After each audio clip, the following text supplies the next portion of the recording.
Bonjour à toutes et tous et merci de nous rejoindre en ce samedi matin pour cette première édition de cette journée orientation qui s'appelle « Et maintenant, je fais quoi ?» Alors, on va parler de votre orientation. On va surtout vous faire découvrir ce matin différents métiers. Je suis Gaëlle Mignon, je suis journaliste, je suis ravie d'être avec vous. Je vais animer cette table ronde consacrée au métier du marketing et de la communication avec nos invités qui sont là, qui nous font le plaisir d'être avec nous ce matin. Claire Marc. Claire est chef de projet marketing et communication digitale. Bonjour Claire. Bonjour à tous. Bonjour. Ahmad Alizadeh est conseiller en stratégie marketing, recherche et développement et innovation. Bonjour Ahmad. Bonjour à tous. Et puis Maxime Dufour est stratégique planner. Il s'occupe du planning stratégique en français et il va nous expliquer vraiment ce que ça veut dire, ce qui se cache derrière ces mots. Bonjour Maxime. Bonjour. Alors, on vous remercie évidemment de votre présence à tous les trois en ce samedi pour présenter aux étudiants vos métiers. Pour vous qui nous écoutez, cette conférence est la vôtre. Donc, n'hésitez pas à faire part de vos réactions, de vos questions. On aura le temps d'y répondre et on prendra le temps d'y répondre. La conférence est faite pour vous. Donc, s'il y a des questions qui ne sont pas abordées, eh bien, n'hésitez pas. On débute avec vous, Claire. Vous êtes donc chef de projet marketing, communication digitale et ce, à votre compte, en freelance depuis 2018. Oui. Racontez-nous vos débuts dans ce métier. Alors, moi, j'ai débuté dans ce métier grâce à une opportunité de stage, puisque j'ai fait mon stage entre mon M1 et mon M2 à la Collab à Toulouse. Et donc, j'ai découvert ce métier de chef de projet marketing, com et digital. Donc, qu'est-ce que c'est? En fait, finalement, moi, aujourd'hui, je m'occupe principalement d'être garant de la stratégie du projet.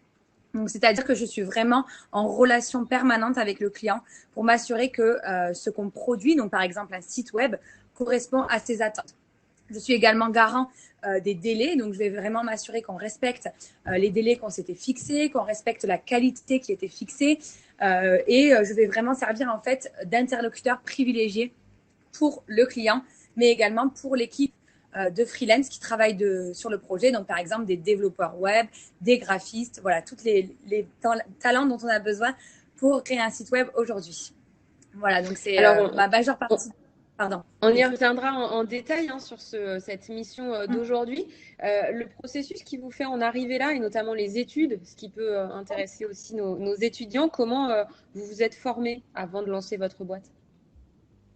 Alors, moi, j'ai fait du coup un bachelor en management à la Toulouse Business School, donc très axé management. Puis après, j'ai fait un master à la TSM également à Toulouse, axé sur le management international. Donc, vous me direz un peu rien à voir avec la communication et le marketing. Mais finalement, c'est vrai que c'est grâce au stage où j'ai découvert vraiment ce métier qui m'a du coup vachement plu. Et du coup, finalement, j'ai fait mon stage entre mon M1 et mon M2.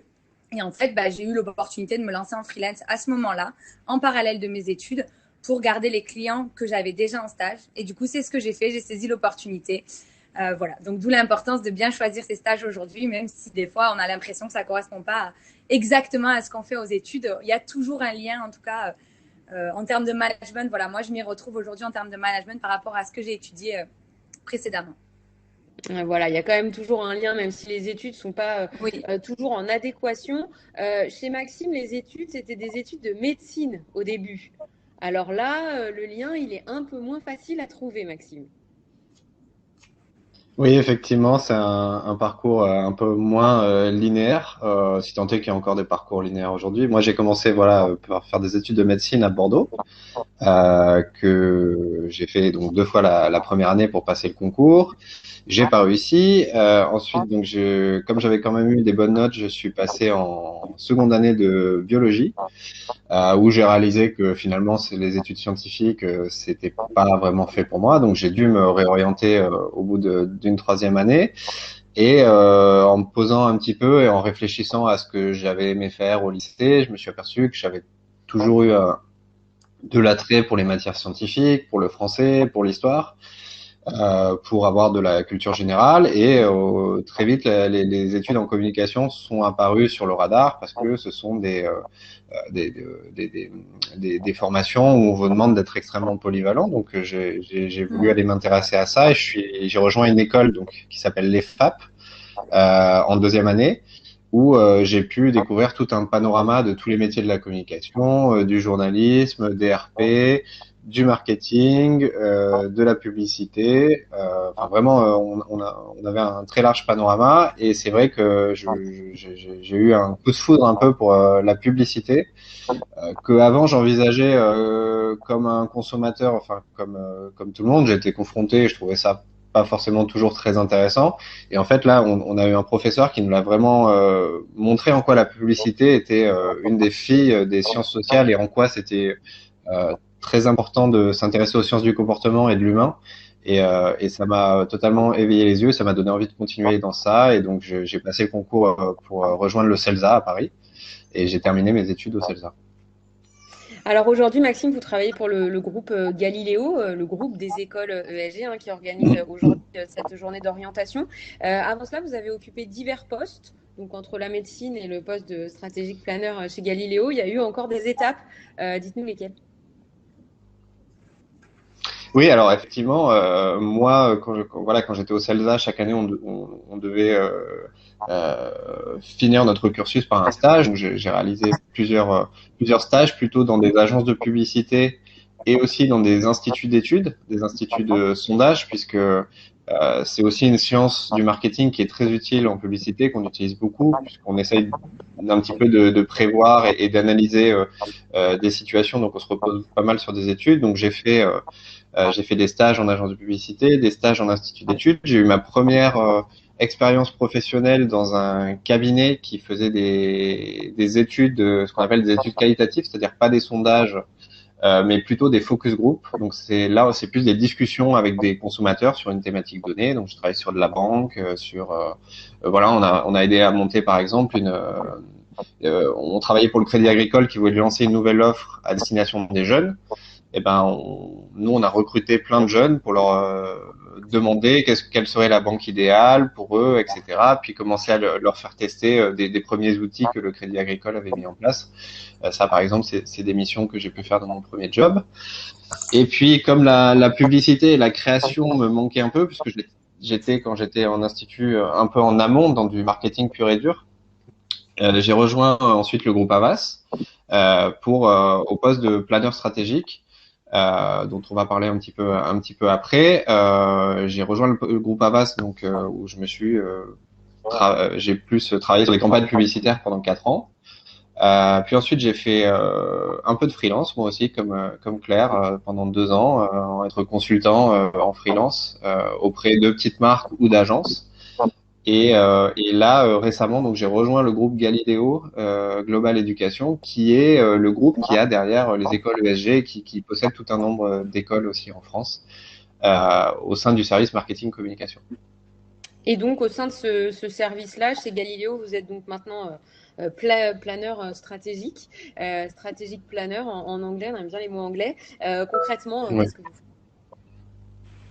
Alors, ce que je fais, en fait, j'ai un peu trois casquettes. Il y a une casquette donc planning stratégique.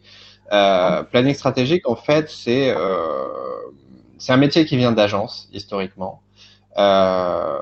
Si vous voulez, il y a un peu 3 métiers en agence. Il y a les créatifs. Ça, je pense que tout le monde voit qui c'est, parce que c'est le plus gros cliché quand on pense aux agences de pub. Donc ce sont vraiment des gens qui ont beaucoup d'idées, qui vont créer les films, les campagnes d'affichage, etc. Ce sont eux qui vont designer l'idée, qui vont écrire les films, etc. Vous avez des métiers qui sont les commerciaux. Les commerciaux sont plus des chefs de projet qui, eux, vont faire la liaison entre le client, qu'on appelle l'annonceur, et l'agence. Ce sont eux qui vont gérer les contrats, qui vont gérer les délais, qui vont gérer la relation qu'on a chaque semaine pour faire le point sur la situation avec les clients, et qui vont être un peu le moteur des projets pour faire en sorte que les campagnes arrivent à l'heure. Et puis vous avez ce troisième métier, donc qui est le planeur stratégique, qui lui a une posture un petit peu plus en retrait, qui est plus dans l'analyse.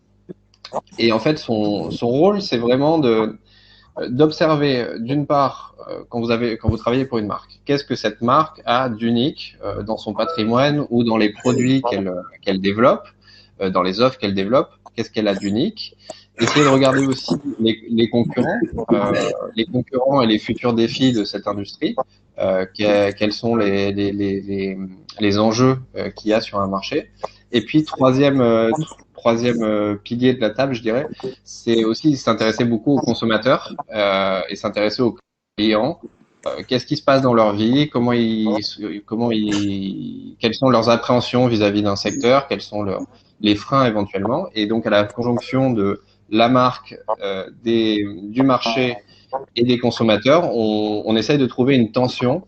Et c'est avec cette tension qu'on va aller voir les créatifs et qu'on leur dise, écoutez, notre communication, il faut qu'elle mette en scène cette tension et que notre produit la résolve. Voilà. Finalement, Et vous donc êtes ça, au début du processus avant que les exactement, créatifs. ouais. Voilà, exactement. Je vais juste rappeler vos parcours. Claire a fait la Toulouse Business School et Toulouse School of Management. Voilà pour le parcours de Claire. Et Maxime, après les études de médecine, il a donc eu l'EFAP, École française des attachés de presse, puis le CELSA, une école parisienne, une école de communication et de journalisme que je connais plutôt très bien aussi, qui dépend de la Sorbonne et qui a pas mal de cursus différents en communication, marketing. Et donc voilà, une école parisienne, les FAP à Paris aussi, Maxime? Non, c'était à Bordeaux. Moi, je Les suis FAP du à Bordeaux. sud-ouest. Les FAP à Bordeaux et le CELSA à Paris. Merci à tous les deux. On va donner la parole à Ahmad Alizadeh. Vous avez vous aussi un parcours très riche, un parcours un peu atypique aussi. Vous avez notamment, Ahmad, été formé aux États-Unis. Exactement. En fait, moi, initialement, j'ai rentré dans une école polytechnique.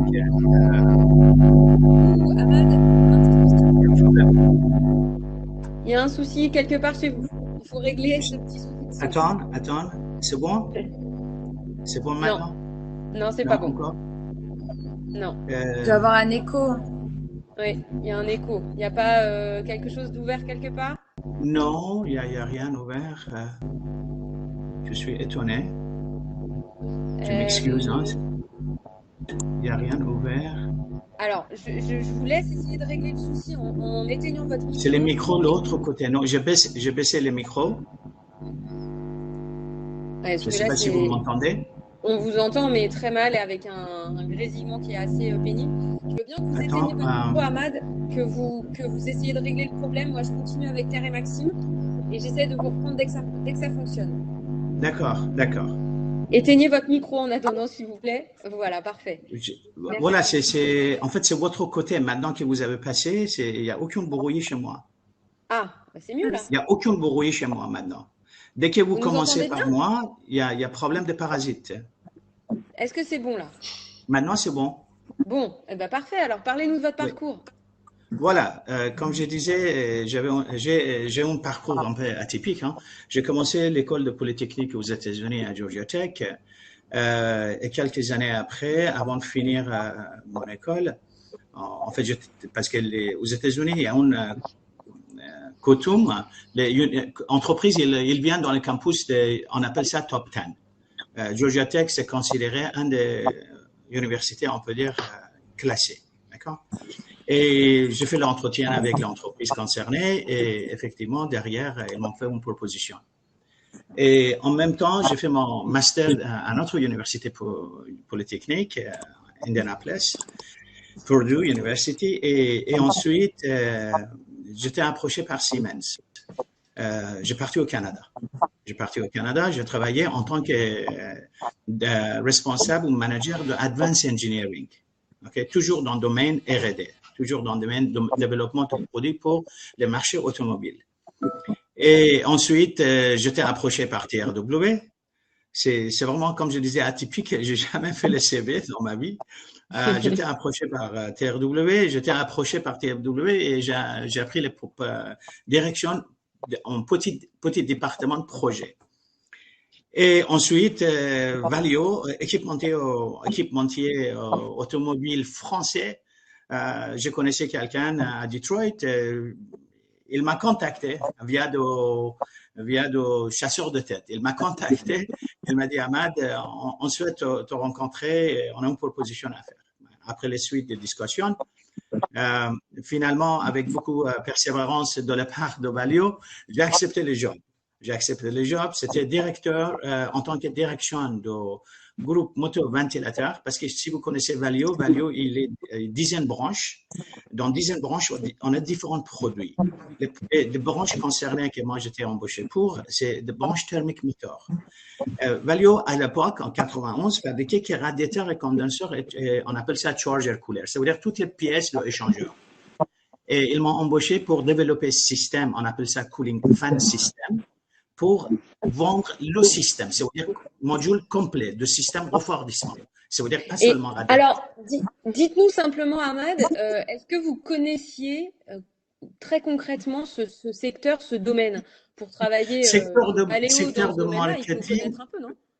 Secteur de marketing, il n'est pas très loin de R&D en fait.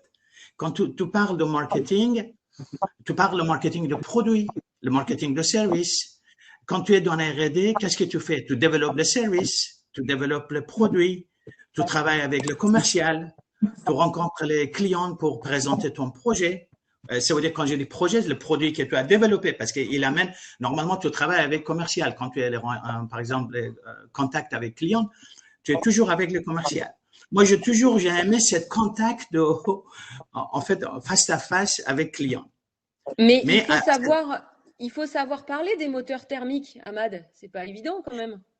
En fait, quand je dis ça, quand je travaillais le premier job à Indianapolis pour une boîte, c'était mon premier job développé, on appelle ça les ventilateurs polymères pour marcher truck. Ventilateur en polymère, parce qu'il n'existait pas à l'époque. À l'époque 81, marche arrière, je marche arrière. À l'époque, c'était tous métalliques. J'étais le premier, on peut dire, j'étais à des pionnières développer les ventilateurs en polymère pour mettre en marché pour application poids lourd. Et suite à ce type de développement, j'avais beaucoup de contacts avec fournisseurs. J'avais beaucoup de contacts avec clients. Je présentais les produits parce que techniquement, je connaissais très bien le produit, vous voyez. Et j'étais très motivé. En fait, techniquement, moi, j'ai bien le background technique, très technique. Et les clients, toujours, je sais pas, j'avais cette facilité avec les clients que j'ai gardé chez moi, vous voyez. J'ai gardé chez moi, et quand je suis venu chez Valeo, j'avais maintenant un département sous ma responsabilité. Avec combien de personnes avec vous? Combien de personnes chez Valeo avec vous? Les premières fois quand en fait, je devais marcher arrière, je suis allé à Barcelone. Département R&D, c'était à Barcelone. Il y avait presque 15 personnes. On fabriquait les moteurs électriques là-bas. Moi, j'ai développé les ventilateurs pour, on peut ça combiner avec les moteurs électriques. Ok. Il y a 15 personnes qui étaient sur mon direct, en fait, responsabilité. Et ensuite, le management de Valeo, ils m'ont proposé que je dois venir en France, je dois transférer, travailler chez Thermic Motor au siège. Parce que mon job, c'était directeur Worldwide Fan System, motoventilateur. Alors, avec plaisir, quand je vous Paris, quand je vous le beauté de Paris, effectivement, qui n'accepte pas. Alors, j'ai accepté, effectivement, déménager de Barcelone à Paris, mais personne ne m'a pas suivi, malheureusement. Ça veut dire que j'étais obligé de lancer tous les départements, embaucher tous les gens moi-même, avec l'aide de RH. OK? Je ne veux pas rentrer dans tous les détails, mais voilà. Et ça a commencé comme ça. Maintenant, je vous laisse ici. Bien sûr, j'ai travaillé chez Valeo Thermic Motor à ce siège de Thermic Motor pendant 17 ans, que j'ai développé. En fait, on était 1% de part de marché, on est devenu 17% de part de marché. Bien sûr, on avait le département de marketing chez moi, qui est rattaché, en fait, entre guillemets, fonctionnellement à moi, parce que techniquement, je connaissais très bien le domaine. Et je travaillais avec les chefs de projet, je travaillais avec les clients, Renault, PSA, Audi, etc., etc. Voilà. Et c'est comme ça que petit en petit, cette notion de marketing, c'est plus développé chez moi. Voilà, c'est venu un peu sur le tard après tout ça, on y reviendra tout à l'heure. Maxime Dufour en agence chez Havas, parce que ça peut être un métier aussi intéressant pour les étudiants qui nous écoutent. Avec qui vous travaillez? Là aussi, c'était un gros travail d'équipe avec des passerelles entre les différents métiers. Oui, voilà, donc comme je vous disais un peu, le planning stratégique, on travaille avec deux autres métiers en agence qui sont donc les commerciaux. qui eux gèrent la relation avec les annonceurs, gèrent les budgets, gèrent tout l'aspect qui va servir à fabriquer la pub, et puis les créatifs qui eux trouvent les idées. Et c'est vrai qu'on travaille vraiment en tandem. Je vais peut-être vous raconter un exemple pour voir concrètement c'est quoi le cœur du métier. On travaillait chez Havas par exemple pour l'organisme Citeo. Donc Citeo, c'est l'organisme qui s'occupe du recyclage et de la gestion du tri en France. Donc c'est un organisme qui est privé mais qui a aussi, qui est très lié au gouvernement quand même. Et le but de Citeo, c'est de valoriser le tri, le fait de trier ses déchets pour encourager le recyclage. Et Citeo venait souvent nous voir en nous disant, écoutez, il faut qu'on augmente le geste du tri en France. Venez pour nous aider à arriver à cet objectif. Et c'est vrai que si vous allez voir des créatifs et leur dire juste, écoutez, tombez-nous une pub qui fasse sentir qu'il faut plus recycler en France, c'est un petit peu compliqué pour eux de commencer à partir de ça. Et c'est là où c'est le travail du planeur, en fait, c'est de digérer, d'intégrer l'objectif que doit avoir la campagne et de le transposer dans une stratégie qui va inspirer les créatifs.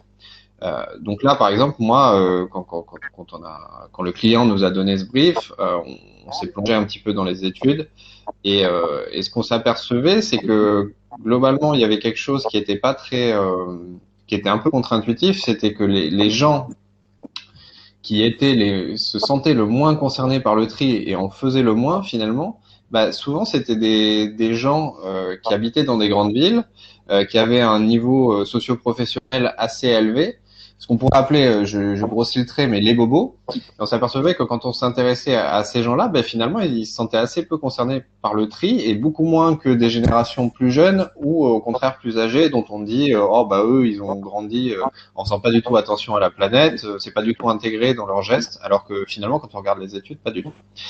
Et donc on a trouvé ça intéressant de commencer à creuser cette piste-là, parce que quand on s'intéresse un petit peu à cette cible des bobos, on voit que c'est souvent les premiers à vouloir manger de viande, à acheter des produits éthiques, à acheter des produits qui sont faits en France et à adopter en fait toute une consommation du mieux consommé. C'est souvent les catégories de gens qui sont les premiers un peu sur ces créneaux. Et dans le même temps, ils sont très donc dans cette nouvelle consommation et ils oublient une chose les plus élémentaires et les plus utiles, qui est le tri. Et donc, moi, je suis allé voir les créatifs en leur disant, il y a des angles intéressants pour raconter cette histoire et pour finalement montrer cette contradiction, parce que en général, en publicité, quand on montre une contradiction, c'est un super point de départ pour créer de l'attention, pour faire que les gens se souviennent de la pub, et puis pour montrer aussi l'absurdité d'un comportement. Donc je suis arrivé à voir les créatifs en leur disant, écoutez, je pense que le comportement qu'on veut adresser, c'est qui peut le plus peut le moins. C'est-à-dire que et donc on avait développé toute une pub sur l'angle, c'était c'est bien d'être écolo mais n'oubliez pas de trier, où ça mettait en scène donc un bobo qui était très content de crâner parce qu'il avait réussi à faire son premier gratin végétarien aux lentilles et qui appelait tous ses amis pour dire à quel point lui ça avait complètement changé sa vie, et à la fin de la pub on le voyait les lentilles à la poubelle au lieu de le recycler. Et donc c'était ça pour montrer un peu l'absurdité. Merci donc, pour, voilà un exemple merci de pour l'exemple. Merci pour l'exemple, Maxime. Rapidement, parce que je voudrais redonner la parole à Claire et le temps file vite. Tout ça, quand on travaille sur Citeo, vous avez parlé des banques tout à l'heure, est-ce que ça implique au départ d'avoir des connaissances dans tous les domaines ? Alors non, pas du tout, parce que ce serait un peu utopique. Et c'est vrai qu'en agence, on vous serait amené à travailler sur énormément de sujets différents. Par contre, ce que ça implique, c'est d'être très curieux et d'avoir envie de découvrir, et en fait d'avoir envie de découvrir et d'être capable de vulgariser un sujet, c'est-à-dire de vous plonger dedans et de comprendre finalement qu'est-ce qui est important dans un sujet. Le but, c'est pas de devenir un expert. C'est pas de devenir un expert très très spécialisé, mais d'être un peu cultivé surtout, et d'avoir des notions surtout, et d'avoir envie de creuser. surtout. Merci beaucoup, Maxime. Claire, on va revenir sur ce collectif que vous avez, dans lequel vous avez débuté finalement à Toulouse et que vous avez développé ensuite à Marseille. Quelle était l'idée? Alors, en fait, l'idée de développer le collectif à Marseille, c'était développer plutôt des collectifs avec des noyaux durs de freelance et privilégier le circuit court. Parce qu'en fait, on s'est rendu compte que le collectif à Toulouse marchait très bien. Il existe depuis 2015. Donc, ça fait un petit moment maintenant. Et on avait de plus en plus de demandes de freelance de toute la France, voire même des fois de l'international, notamment au Canada, qui souhaitaient rejoindre le collectif. Mais en fait, pour nous, on voyait pas comment arriver à les fédérer et les faire sentir vraiment au sein d'un vrai collectif de personnes, finalement, si on était tous à Toulouse et qu'on n'arrivait jamais à voir ces personnes physiquement. Et du coup, en fait, on a décidé, il y a un peu plus de 3 ans maintenant, de dupliquer le modèle de Toulouse dans les villes dans lesquelles on a de plus en plus de freelance qui souhaitent rejoindre le collectif pour vraiment pouvoir construire des vraies relations physiques et de proximité avec ces personnes-là. Et personnellement, j'ai voulu déménager à Marseille puisque j'habitais à Toulouse et j'ai voulu aller à Marseille. Donc, c'était l'opportunité idéale aussi personnellement. Alors, il y a une question de nos étudiants qui nous arrive et qui va dans ce sens. Est-ce que c'est mieux d'être à son compte ou de travailler en freelance? Vous avez, vous et Maxime, testé les deux finalement. Vous le dites, vous travaillez beaucoup avec des free. C'est quoi la clé? Alors après ça c'est vraiment propre à chacun. On peut pas dire c'est mieux d'être un salarié ou c'est mieux d'être un freelance. Après moi honnêtement aujourd'hui dans le statut d'indépendant, j'y trouve énormément d'avantages comme notamment la liberté. Aujourd'hui on peut faire et organiser son emploi du temps comme on le souhaite bien sûr, tout en répondant aux exigences du client. On peut aussi travailler de n'importe où. Voilà, il y a quand même plein d'avantages. On peut aussi décider les missions sur lesquelles on souhaite se positionner, les personnes avec lesquelles on souhaite travailler. Enfin, il y a vraiment une vraie liberté, une vraie flexibilité qui est offerte par ce statut aujourd'hui, qui moi en tout cas m'a séduit directement. Après, en salarié, il y a également d'autres avantages. Je pense que je peux laisser la parole à Maxime qui peut plus les citer que moi, parce que moi, j'ai jamais été salariée. J'ai toujours été indépendante. J'ai fait des stages en entreprise, mais je pense que Maxime parlera mieux que moi. Après, c'est vraiment à vous de jauger. Il faut savoir que le statut d'indépendant, il offre beaucoup d'avantages, mais il offre moins de sécurité qu'un statut de salarié aussi. Ça, c'est à prendre en compte. Quand on se lance et qu'on a une carrière à créer, parfois, ça peut faire peur, mais c'est aussi hyper challengeant aujourd'hui. Voilà. Alors Maxime, après 2 ans de free, le retour au salariat, comment ça se passe? Écoutez, plutôt bien. Non, je suis totalement d'accord avec ce qu'a dit Claire sur le statut de freelance. C'est beaucoup de liberté et c'est quand même très rafraîchissant. Maintenant, moi, je le conseillerais et je suis très admiratif de ce que Claire a fait. C'est quand même parfois assez compliqué de se lancer directement peut-être dans le freelance sans avoir forcément un réseau ou un pool de clients que vous pouvez activer assez rapidement pour travailler. Je pense que ça dépend des secteurs. Après, la vie de salarié, elle a, alors au-delà des avantages de plus sur la sécurité, ça permet d'être en interaction constante tous les jours avec des équipes. Moi, je sais que c'est quelque chose qui m'a manqué quand même un petit peu en freelance, c'est que j'étais parfois dans une posture où je travaillais un peu tout seul dans mon coin, je présentais mes trucs, ça allait très bien, on me payait ma mission, mais parfois ça me manquait de pas avoir d'émulation, surtout quand on fait des métiers où il faut trouver des idées, c'est parfois un peu pesant d'être tout seul et de pas avoir de feedback sur la vraie valeur de votre idée. Vous êtes un peu tout seul dans votre tête, donc des fois ça vous fait un peu pédaler dans la semoule. Ouais, c'est un peu l'avantage de la entreprise dont parle Claire, au final. C'est que dans ce que j'allais dire. Se rencontrent énormément de profils. Vous pouvez peut-être nous en donner quelques-uns, des profils qu'il y a à la collab et qui font que peut-être parfois on se challenge, on échange, on brainstorm. Carrément, moi c'est en fait la solitude qu'a ressenti Maxime en freelance. Nous, c'est pour ça que le collectif s'est créé, pour justement en fait pallier à cette solitude-là et avoir le sentiment d'avoir quand même des collègues. Et en étant toujours freelance. Nous, aujourd'hui, le collectif, il est présent dans 4 villes, Toulouse, Paris, Nantes et Marseille. Et on est 130 freelance, membres du collectif. Donc, ce sont vraiment des personnes avec qui on fait des projets clients régulièrement. Et les métiers, ça représente 32 métiers. Donc, je vais vous citer un peu les métiers les plus connus, entre guillemets, c'est tout ce qui va être lié du coup au développement de sites internet, donc développeur web. C'est tout ce qui est lié aussi au design, un peu les créatifs dont parlait tout à l'heure Maxime, donc les web designers, ça va être aussi les graphistes, ça va être aussi par exemple des photographes, des vidéastes, ça va être les personnes qui vont s'occuper des publicités en ligne, donc les fameux traffic managers comme on les appelle, les personnes qui sont en charge de ramener du trafic vers votre site web. Après, on a aussi des profils un peu analytiques, donc les personnes qui vont analyser les datas et en sortir une vraie stratégie. Voilà, des community managers aussi, ça c'est un petit peu le nouveau métier aussi pour la nouvelle génération, les personnes qui s'occupent des réseaux sociaux. Voilà. Peut-être une question qui me vient pour Ahmad. Ahmad était au service marketing d'une très grande boîte qui était Valeo, si vous nous rejoignez. Est-ce que quand on dirige le marketing chez Valeo, on fait appel justement souvent à des freelances? De temps en temps, on appelle, c'est pas nécessairement dans le domaine marketing, mais dans le domaine, par exemple, technique, on appelle un consultant, on appelle un freelance pour quelques mois ou même un contrat d'un an et qu'il travaille sur un sujet spécifique. Chez Valeo, ils sont pas habitués pour avoir, par exemple, les choses comme fonction de commercial ou fonction de marketing. Ils préfèrent garder à l'interne parce que tu dois connaître un peu le produit, etc., etc. Okay, et les racines et ce que Maxime il disait tout à l'heure concernant la différence entre freelance et salarié, moi tout à fait je co-signe parce que quand tu es salarié, tu es avec les gens, tes idées c'est important, les gens ils viennent autour de toi, ils sont tous collectivement situés à certaines responsabilités, ils ont une attente ce que vous donnez en temps de direction, ou même si tu travaillais avec l'équipe. Mais quand tu es en freelance ou entrepreneuriat ou par exemple individuel ou entreprise individuelle, c'est un peu délicat.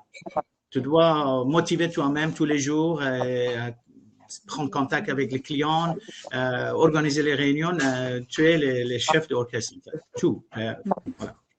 Merci Ahmad pour ces précisions. On a pas mal de questions qui nous arrivent et qu'on va prendre.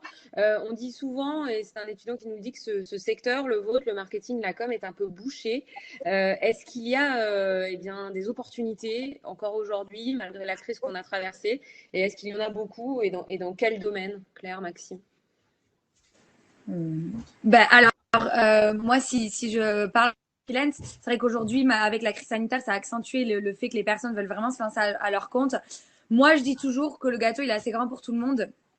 Nous, on le voit en marketing, communication, on est plein d'acteurs différents puisqu'il y a les agences web, les agences de com traditionnelles, il y a les collectifs comme nous, il y a les indépendants seuls aussi. Finalement, on est tous plus ou moins concurrents, mais c'est vrai que pour le moment, enfin, nous, la concurrence, on la ressent, mais on sent aussi que il y a de la place pour tout le monde puisque chacun a sa propre personnalité et sa manière de faire le travail.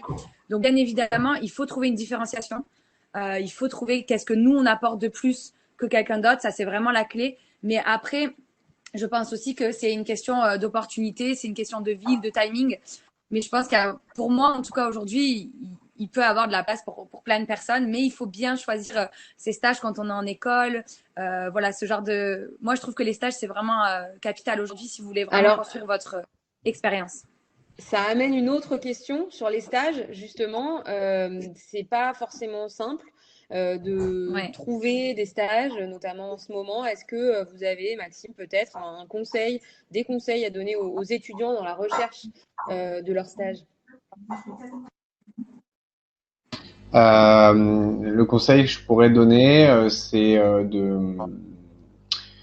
au-delà de se reposer sur les ressources de vos écoles qui très souvent vous ouvrent quand même pas mal de portes si on prend la peine de les creuser un peu. Le conseil le plus personnel que je dirais, c'est que moi maintenant je recrute des stagiaires, ou ça fait plusieurs années que j'en recrute, c'est d'essayer de personnaliser un maximum vos candidatures.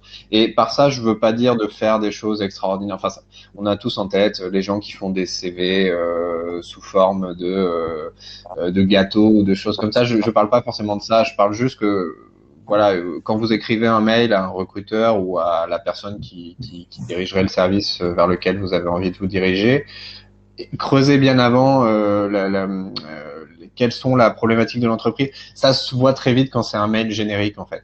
Il faut parler un peu de vous, mais parler de vous à travers votre personnalité aussi, montrer en quoi, je sais pas moi, une passion, ça peut vous aider à apporter un nouveau regard au sein de l'entreprise. Il faut y mettre un peu du vôtre et pas juste, je pense, dire je suis étudiant en M1, communication des entreprises et j'adore, j'aimerais aider une entreprise à communiquer. Faut, je pense, mettre un peu plus du sien et parce que c'est souvent comme ça qu'on va se souvenir de vous et qu'on va avoir envie de vous rappeler pour vous proposer un entretien. Moi, je joins Maxime tout à fait. Oui, je joins Maxime tout à fait parce que moi, quand j'avais direction de innovation de marketing chez Valio, en fait, je recevais plein de CV d'étudiants. Et si CV, il est généraliste, je le mets à côté. Si CV, il est un peu pertinent, il connaît le produit de Valio, il rentre un peu dans le détail, que j'adore travailler dans le domaine automobile, le Valio pour moi c'est ça, et j'ai envie de travailler dans ce domaine spécifique, etc., etc. Et c'est vraiment ça attire ton attention. Et à partir de ça, tu décides, oui, celle-là et celle-là, j'ai envie de le voir, j'ai envie de faire les entretiens. Et c'est comme ça que ça se passe en fait. C'est comme ça que ça se passe normalement. Si c'est trop généraliste, normalement, on prend pas les stagiaires. Ouais, donc travaillez vos CV, vos manières de rédiger vos mails et renseignez-vous sur les entreprises. Les lettres motivation. Les lettres motivation, les CV, les photos, les descriptifs de CV, comment il est décomposé, maintenant on parle digital, être un peu innovatif en fait, ok, et innovant pour attirer l'attention de personnes que tu souhaites travailler avec. Pour terminer, parce que je vais donner la parole à Claire parce qu'il va falloir qu'on conclue cette table ronde. Claire, un petit mot là-dessus sur la façon de se vendre et puis peut-être quelque chose qui va intéresser nos étudiants, c'est est-ce qu'on gagne bien sa vie quand on travaille notamment en freelance dans ce domaine du marketing et de la communication? Ouais, alors du coup l'avantage du freelance c'est qu'on n'a pas de grille salariale, c'est-à-dire que dans tous les cas on peut faire des super salaires comme des fois des moins bons. Ce qu'il faut savoir et être vraiment alerte sur ce sujet et être assez réaliste, c'est que ça fluctue vachement. Dans le sens où forcément on n'a aucune sécurité, ça tombe pas tous les mois si on va pas se le chercher. Donc ça c'est vraiment la chose à savoir. Après, honnêtement, c'est vrai que il faut vraiment sécuriser avec des contrats assez récurrents. Et avec potentiellement des grosses entreprises qui ont aussi un budget, ça peut être intéressant. Il y a des métiers qui gagnent mieux leur vie, ça c'est sûr. Par exemple, les développeurs web aujourd'hui, forcément, c'est une ressource dont on a énormément besoin. Ce sont des talents qui sont énormément recherchés, donc ils peuvent gagner très facilement bien leur vie s'ils sont bons.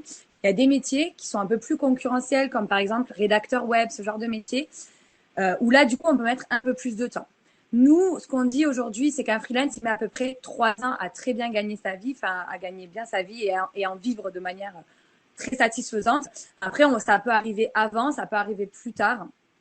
Mais en tout cas, ce qui est l'avantage, c'est que vous n'avez pas de grille salariale. Donc, un jour, vous pouvez, une année, faire une super année et exploser tous les compteurs, alors qu'en agence, forcément, vous n'auriez pas pu faire ce salaire-là. Mais il faut s'y coller tous les mois, tout le temps, prospecter tout le temps pour pouvoir être sûr d'avoir des revenus réguliers et récurrents, quoi. En fait, finalement, ce qu'il faut comprendre quand tu es freelance, c'est que tu as plus ou moins plein de casquettes. Tu es ton propre commercial, puisque c'est toi qui fais le commerce pour toi-même, hein, pour rentrer un petit peu les sous à la fin du mois. Tu fais l'opérationnel, puisqu'il faut que tu délivres les livrables pour le client. Tu fais ta propre comptabilité aussi. Et après, si jamais tu embauches d'autres personnes, tu es aussi manager RH, quoi. Donc, tu as plein de casquettes et c'est ça aussi qui est hyper challengeant et hyper variant. Bon, on entend que dans les qualités dominantes, puisqu'il y avait une question là-dessus, pour travailler dans ce secteur, si j'écoute Claire, il y a la polyvalence, la détermination. Est-ce qu'il y a d'autres qualités, Maxime, Ahmad, à avoir pour travailler dans ce domaine? Un peu de créativité aussi, on l'a entendu, Maxime? Être un peu être motivé et énergétique quand tu viens au boulot, jamais être en retard. Parce que moi, j'avais des stagiaires qui étaient embauchés, mais ils venaient en lieu, par exemple, 9h le matin, 11h le matin. Toujours problème de transport, etc. Ces genres de choses, réveil, ces genres de choses, on doit être très ponctuel et dédié à la fonction avec, on appelle ça respecter les QCD, qualité de performance, les délais et le travail que tu es dans l'entreprise si ça touche les aspects financiers. C'est ça que c'est important. Parce qu'on te voit tout de suite. On te voit tout de suite. Merci Ahmad. Un dernier mot, Maxime, peut-être pour compléter là, cette panoplie de qualités qu'il faut pour travailler dans ce domaine. Non, je suis totalement d'accord avec Ahmad et Claire sur ce qu'ils ont mis. Qu'est-ce que je pourrais ajouter? En fait, moi, je pense ça rejoint un peu sur la communication. Oui, le monde, enfin, le monde change, mais il change dans le sens où tout est communication aujourd'hui. Donc, je pense qu'il faut être extrêmement curieux et à la fois pas trop perturbé non plus, parce que, in fine, le but, ce sera toujours de s'adresser à des gens. C'est juste qu'ils changent et les manières de communiquer changent. Mais au fin fond, on répond toujours aux mêmes besoins fondamentaux humains. Et donc ça, faut aussi le garder en tête et pas sous des couches de complexité vouloir tout révolutionner. Tout change aujourd'hui. Faut savoir garder un peu la tête froide aussi. Voilà. Ouais, être assez agile par rapport à tous ces changements aussi. Merci beaucoup en tout cas à tous les trois d'avoir partagé vos expériences variées de freelance, de salariés, de directeur marketing dans une grosse entreprise avec des formations très différentes. Merci à vous de nous avoir suivis. Le replay sera disponible sur la plateforme sur laquelle vous vous êtes connectés dès la fin de cette conférence. Et les conférences, évidemment, elles continuent à partir de 12h15, métier du commerce et de la vente. J'aurai le plaisir de vous retrouver si vous voulez enchaîner. Les questions à se poser en termes d'orientation à partir de 12h30 et puis une question importante aussi sur le financement des études à 12h30. Voilà, il y a encore beaucoup de questions qui nous sont parvenues. Compliqué de répondre à toutes, mais en tout cas, on espère que vous avez peut-être une vision un peu plus claire de ces métiers du marketing et de la communication. Merci Claire, Maxime et Ahmad d'avoir été avec nous ce matin. Je vous en prie.